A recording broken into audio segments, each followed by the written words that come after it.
तो राधे राधे, वेलकम मुस्कुराने दे जिंदगी चैनल में। वेलकम टू मुस्कुराने दे जिंदगी channel. Yes, if I am wrong तो you will correct. The great Patel you will the correct. Great Patel. तो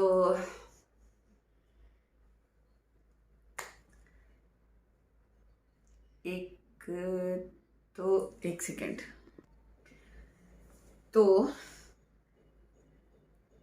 एक तो सबसे पहले आज जब हम आए हैं तो लता मंगेशकर जी को विनम्र श्रद्धांजलि देना तो बनता ही है, क्योंकि भारत रत्न है रही है वो हमारी स्वर कोकिला। और जेन्युइनली जो है वो कहते हैं कि उनकी जैसी आवाज जो है ना तो अभी तक आई थी और ना सुनने को मिली थी, और ना लगता है कि आगे भविष्य में मिलेगा। अगर मिला तो फिर अलग बात है। दैट तो यही है जिंदगी का आना जाना, तो होता ही है। पर कुछ विभूति जिनको कहते हैं वो धरती पे आते हैं, उनकी अलग बात होती है। वो अमर हो जाते हैं, एक तरह से कह लीजिए, वो चाहे किसी भी चीज की वजह से होते हो। तो यही है जिंदगी, और यही जिंदगी की सबसे बड़ी हकीकत है। कोई 2 दिन, कोई 4 दिन, कोई 10 दिन, कोई 10 साल, कोई 20 साल, कोई 25, कोई 100। तो ये कार्यक्रम तो चलता ही रहेगा। और ये दुनिया ही इसी से चलती है, जो आया है उसने जाना ही जाना है। तो इसीलिए तो कहते हैं ठाकुर जी की मोह मत करो, मोह बहुत दर्द देता है। और देखिए, सबसे बड़ी चीज जो है कि लता मंगेशकर जी खुद ठाकुर जी की भक्त थी। गणपति बप्पा की तो थी ही, क्योंकि मराठी लोग तो होते ही, पर वो नित्य बेसिस पे भागवत का पाठ करती थी, जितना मैंने सुना है और जितना मैंने पढ़ा है उसके अकॉर्डिंगली। तो और देखिए, गई भी किस दिन, उनको सरस्वती पुत्री कहा जाता था, और कल वसंत पंचमी था, और आज उनका देहावसान हुआ है। तो अगर एक तरीके से हम देखें तो कह सकते हैं कि माँ सरस्वती खुद अपनी पुत्री को लेने के लिए आएगी। तो ये एक भाग्य है, अहोभाग्य है, ये भी कह सकते हैं। लॉसेस तो लॉसेस ही होते हैं, उनकी भरपाई तो कभी भी नहीं होती है।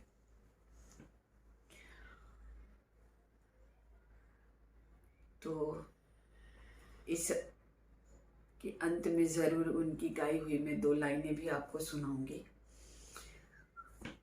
पहला अधिकार बिना किसी शक व शुबा के ठाकुर जी का बनता है। तो जैसा कि मैंने कल कहा था कि आज जितना सुनाया, आज जो सुनाया, थोड़ा कल भी मैं अपने जो मेरे भाव हैं, अपनी जो मेरी फीलिंग्स है, जो मैंने थोड़े बहुत सीखे, वो मैं कल बताऊंगी। ये मैंने कल बोला हुआ था। तो चलिए, अपनी जिह्वा को पवित्र करते हुए और बोलते हैं राधा वल्लभ महाराज की जय, श्री सुखदेव मुनि महाराज की जय, भागवत महापुराण की जय।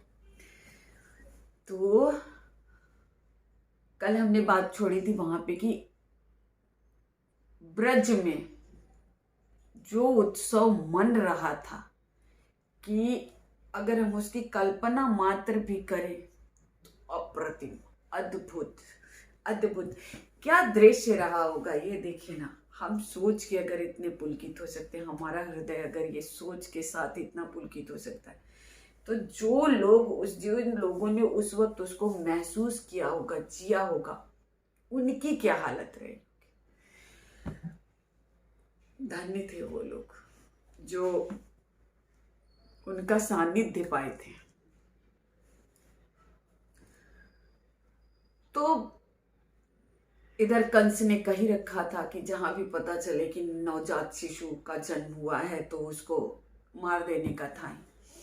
इधर ब्रज में उत्सव इस तरीके से चल रहा था, इस तरीके से चल रहा था कि उसमें जो है, जो सालाना कर देने की जो बारी आती है वो देरी हो गई। वो नंदराय जी को कंस को देने जाना था, लेकिन चूंकि ठाकुर जी के जन्म के बाद वो उत्सव ये चीजें चलती रही और लाजमी सी बात थी, तो देर हो गया, देरी हो चुकी हुई थी। अब कर पहुंचाने के लिए चले। जितना कर वो हर साल देते थे उससे पता नहीं कितना गुना ज्यादा कर देने के लिए वो चले। बैलगाड़ी के बैलगाड़ी, दूध दही नवनीत माखन को कहते हैं, हर चीज भर भर के गया। जब नंदराय जी वहां पहुंचे तो कंस ने पूछा, क्या बात है नंदराय जी, इस बार आपको आने में देरी हो गई, आपको कर देने में देरी हो गई, कर पहुंचाने आने में। तो नंदराय जी बताएं कि हमारे घर में पुत्र का जन्म हुआ है।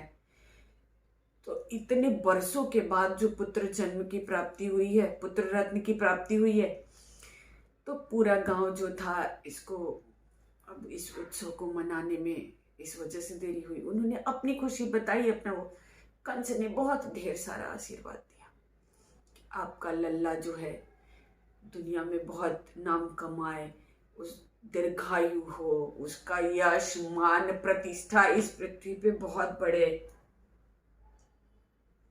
बहुत संस्कारी हो, बहुत सारा आशीर्वाद दिया। उसके बाद नंदराय जी वासुदेव जी से मिले तो वासुदेव जी की आंखों में पानी थे और दोनों गले मिले। दोनों मित्र थे, गले मिले, बहुत भावुक हुए। वासुदेव जी की आंखों में आंसू थे और वासुदेव जी ने नंदराय जी से कहा कि जितनी जल्दी हो सके आप गोकुल पहुंचिए, इस समय ठीक नहीं है। तो नंदराय जी के वहां से चले, देर करना सही नहीं है। नंदराय जी वहां से बाहर आए, बैलों को बैलगाड़ी में जोता गया, उसके बाद चले नंदराय जी। पर रास्ते में सोचते जा रहे थे कि वसुदेव जी ने जो ये बात कही, इसका मर्मज्ञ क्या है। वसुदेव जी यूं ही तो नहीं कुछ कहे होंगे।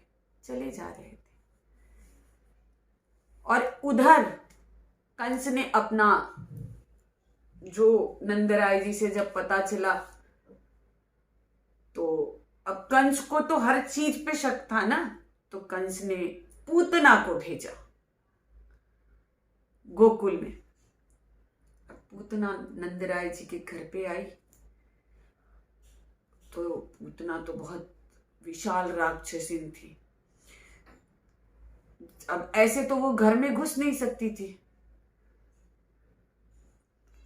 वो अदम्य सुंदर स्त्री का भेष बनाया उसने, अदम्य सुंदर, और उनके घर में गई। रोहिणी जी से उसकी मुलाकात, पहले यशोदा जी से मुलाकात हुई उसकी। यशोदा जी को लगा कि रोहिणी जी के मायके वायके से कोई होगी, तो उन्होंने उसका आदर सत्कार किया। इधर रोहिणी जी ये समझ रही है कि वो यशोदा जी के रिश्ते में कोई होगी, तो वो भी हंस हंस के उससे बातें कर रही हैं। पूतना को मौका नहीं मिल पा रहा था। जैसे ही पूतना को, अब ये लोग निश्चिंत हो गई दोनों। इस कहते हैं ना कि ये किसी को आज की भाषा में अगर हम कहें तो क्लैरिटी नहीं हो पा रही थी कि किसके यहाँ से वो बिलोंग करती है या कहाँ से वो आई है, कौन है वो, किसके, कंफ्यूजन क्रिएट। तो ये फिर रोहिणी जी और यशोदा मैया दोनों अपने अपने काम में लग गए। इधर पूतना को मौका मिला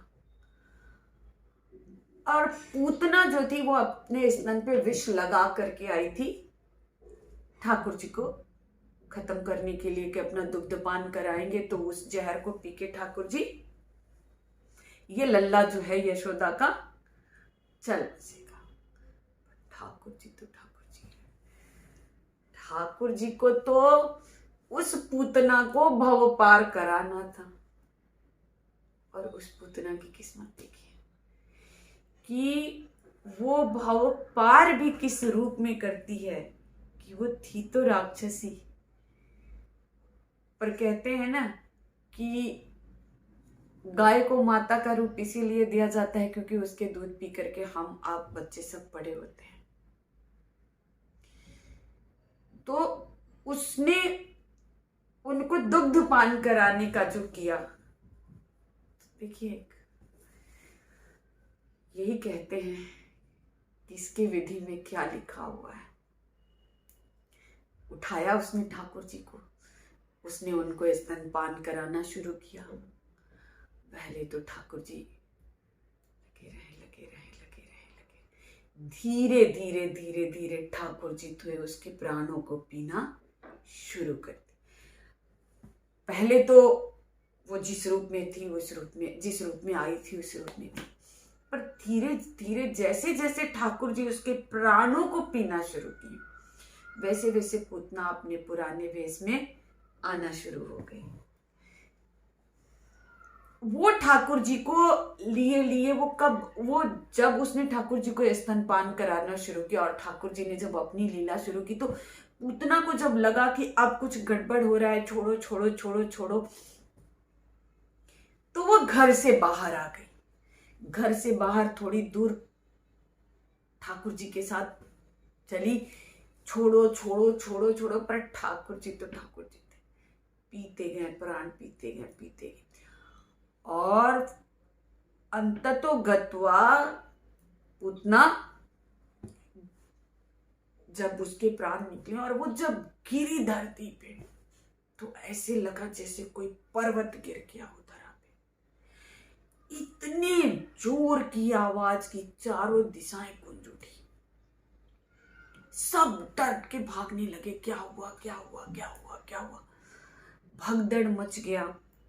सब लोग जा रहे हैं तो देखते हैं कि अरे कोई राक्षसी, क्योंकि उस समय तो राक्षसों का अत्याचार चल ही रहा था, ये तो राक्षसी पूतना है। और उसके ऊपर ठाकुर जी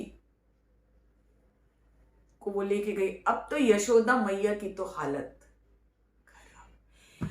ठाकुर जी जब तक ब्रज के लोग वहां पहुंचते हैं, लल्ला लल्ला लल्ला लल्ला, रोहिणी जी बलदाऊ को गोद में लेकर के एकदम भागी। यशोदा मैया को जब कृष्ण देखें तो लीला करते हुए भी ठाकुर जी उस समय सचेत हो गए कि भैया मैया को ये बात पता नहीं चलनी चाहिए कि मैं कौन हूं। वो लग गए वही छोटे बालक के रूप में पूतना का उतना विशाल शरीर उसके ऊपर खेलने।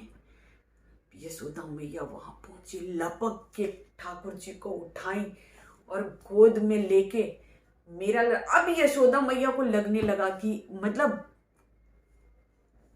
क्या करें क्या करें। माँ ही होती है, सीधी सी बात है, क्या करें। जान निकली जा रही थी यशोदा मैया की। अब यशोदा मैया एकदम जैसे तैसे लेके आई और पूतना सोची क्या था। अब उसी समय नंदराय जी भी पहुंचते हैं गोकुल में, और जब ये हाहाकार देखते हैं, जब उनको पता चलता है, तो उनको तब जा करके वासुदेव जी की बातों का मर्म जो है वो समझ में आता है कि वासुदेव जी के कहने का तात्पर्य क्या था। आते हैं, पूतना सोचिए कितनी विशालकाय थी कि उसके बाजू, उसके शरीर के अंगों को टुकड़े टुकड़े में, हाथ को अलग, पैरों को अलग, टुकड़े टुकड़े में करके उसको चलाया गया था। इतनी विशालकाय थी। अब उसके बाद यशोदा मैया को लगने लगा कि मेरे लल्ला को किसी की नजर लग गई है, किसी की नजर तो लग गई है, और अब मैं किसी को भी अपने लल्ला को देखने नहीं दूंगी। अब कोई भी अगर आया ना कि यशोदा अपने लल्ला को दिखा, मैं तो ना दिखाने वाली हूं। मेरे लल्ला को पक्का नजर लग गई है, लोगों की नजर लग गई है। अब वो नजर उतारना, ये करना, वो करना, सब करने लगी। ये मोटे मोटे काजल उनकी आंखों में। अब कल्पना करिए जब यशोदा मैया ठाकुर जी के लिए इतनी व्याकुल, इतनी बेचैन, इतनी परेशान जब रहे, क्या दृश्य होगा।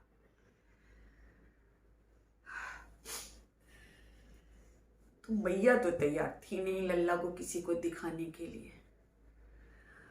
और चूंकि ब्रज में भगवान जन्म लेके तो आ ही चुके थे, तो भोलेनाथ कैसे पीछे रहते हैं।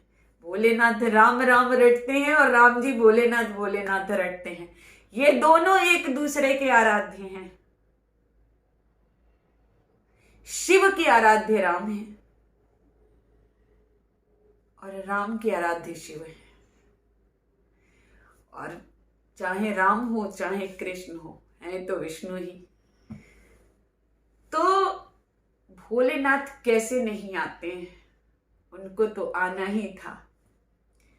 लेकिन अब तो बात थी कि यशोदा मैया तो किसी को भी अपने लल्ला को दिखाने से नहीं। तो इसके बाद अब भोलेनाथ को तो भगवान को बालक रूप में देखना ही देखना था। जिस बालक ने इतना उत्पात मचा रखा था बालक के जन्म ने, तो जो जन्म लेते ही लीलाएं शुरू हो गई थी, तो उनको देखे बिना भोलेनाथ कैसे रह सकते थे। तो अब कल मैं आपको बताऊंगी कि भोलेनाथ भगवान के दर्शन के लिए आते हैं तो क्या होता है। मैया उनको दर्शन करने देती हैं, नहीं करने देती हैं, ये मैं आपको कल बताऊंगी। और बताऊंगी क्योंकि बड़ा ही रोचक प्रसंग है, बड़ा ही रोचक और दिल को छूने वाला प्रसंग है। ना भोलेनाथ का ना ठाकुर जी का, बहुत बहुत बहुत ही मतलब आह्लादित कर देने वाला, जो कहते हैं ना, आह्लादित कर देने वाला प्रसंग है। तो कल हम वो सुनाएंगे आपको, वो हम शेयर करेंगे आपसे, अपने भाव आपके साथ बांटेंगे। और जैसे मैंने शुरुआत में कहा कि हमारी लता जी, उनके श्रद्धांजलि में के तौर पे मैं 2 लाइन उनकी सुनाती हूँ। और गाने तो उनके इतने हैं और सब पसंद है। सॉरी, सब पसंद है। 2 लाइन में सुनाती हूँ। 2 बदन मूवी का उनका गाना है, उसकी 2 लाइन सुनाती हूँ। लो थर थरा रही है अब शम्मे जिंदगी की, उजड़ी हुई मोहब्बत मेहमान है 2 घड़ी की, उजड़ी हुई मोहब्बत मेहमान है 2 घड़ी की, मर कर ही अब मिलेंगे, जी कर तो मिल न पाए, लो आ गई उनकी याद, वो नहीं आए, लो आ गई उनकी याद, वो नहीं आए। तो इसी के साथ आपसे विदा लेते हैं और कल फिर मिलेंगे। कल फिर थोड़ा सा कुछ भाव बांटेंगे, पर आपसे वापस वही आग्रह करेंगे कि हमारी खातिर नहीं, हमारे ठाकुर जी के प्रति हमारे उस भाव की खातिर हमारे चैनल को सब्सक्राइब करिए, लाइक करिए और जितना मैक्सिमम हो सके शेयर करिए। जिंदगी बहुत कम लोगों को ये मौका देती है कि वो प्रभु की सेवा कर पाए। तो अगर हमें ये मौका मिला है तो कृपया हमारा साथ दें। बोलिए जय जय श्री राधे, जय जय श्री राधे, जय जय श्री राधे। कहीं खो गया है। हाँ, ये देखिए। और एज पर पटेल, सावधान रहिए, सतर्क रहिए, अपना ध्यान रखिए। कल फिर मिलेंगे। अपनी ब्लेसिंग और बरकरार रखिए, है ना? बाय। Love you.